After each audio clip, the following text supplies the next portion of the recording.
We're about to play you an interview we did with U.S. Ambassador to Israel, Mike Huckabee. I'm doing this because Tucker Carlson interviewed Mike Huckabee, and I do not like Tucker Carlson. A lot of people don't like Tucker Carlson, so if you don't like Tucker Carlson, this might be a way that you could hear what Mike Huckabee had to say. Thank you very much for having me. Thank you.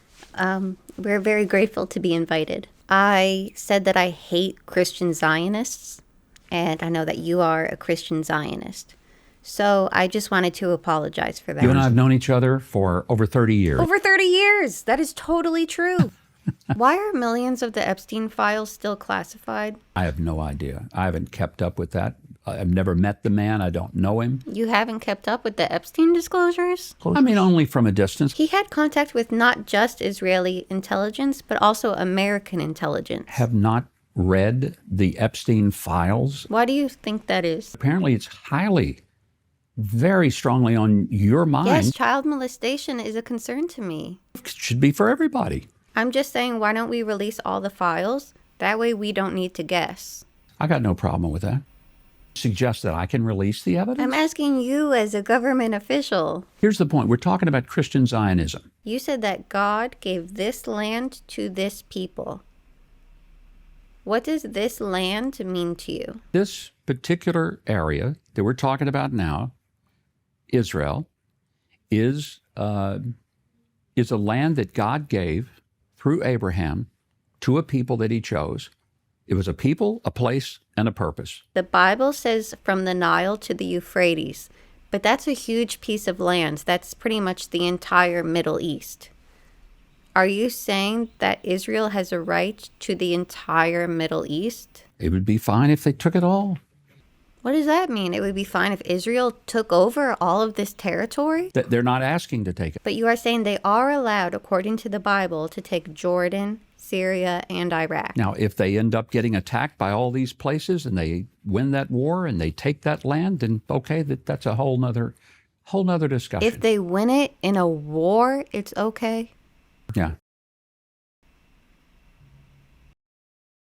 Who has the right to this land? Well, if you take the genealogies that come not only from the Old but the New Testament, you see that there is a historical connection through the entirety of the Old and the New Testament that details the Jewish connection to this land. Why don't we just do genetic testing? That way we know exactly who Abraham's descendants are. I have no idea what that would prove. It would prove who Abraham's descendants are. And so it would tell us who has the right to live here and who doesn't have the right to live here based on the theology that you have just explained to me. The current prime minister is not from this land. His family is Polish and Eastern European. So genealogy, DNA, he has no right to this land. But he's the prime minister here. How does that make sense? If they speak the same language, if they worship the same God, if they follow the same Bible, if they follow the same cultures and traditions. He's from the United States. His parents didn't even speak Hebrew.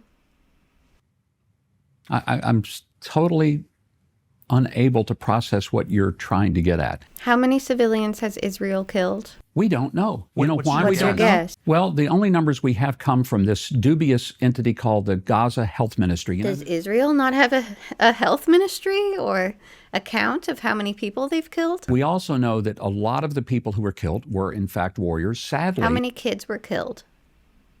How many babies were killed? we don't know. What's your guess? I don't know. I'm sure it was thousands. Thousands of kids were killed? Some of the kids who were killed had been recruited to be in the military. Kids as young as... Thousands of innocent kids were killed with our tax dollars. I just said that there were kids as young as 14 that were recruited to be Hamas soldiers. Thousands of children were killed. I think it's horrible. You know what I also think is horrible? I think it's horrible that 1,200 people were slaughtered. I'm against killing innocent people, whether Hamas is doing it or whether Israel is doing it. But Israel has done it much, much, much, much more.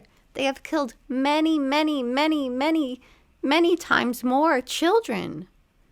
Children and innocent people. I'm a Bible believer. If you honestly believe that you are a Christian and you don't want children to die, then I don't think you are hearing yourself because you sound crazy. I do hear myself. You're saying children deserve to die. I'm saying respectfully, sir, do you hear yourself? I'm telling you, war is a horrible thing. No, no. I'm saying war is a horrible thing. You are saying children deserve to die. I said deserve to die. I say there are people who die that is unfortunate. I'm pro-life. Appreciate it. I'm glad you came.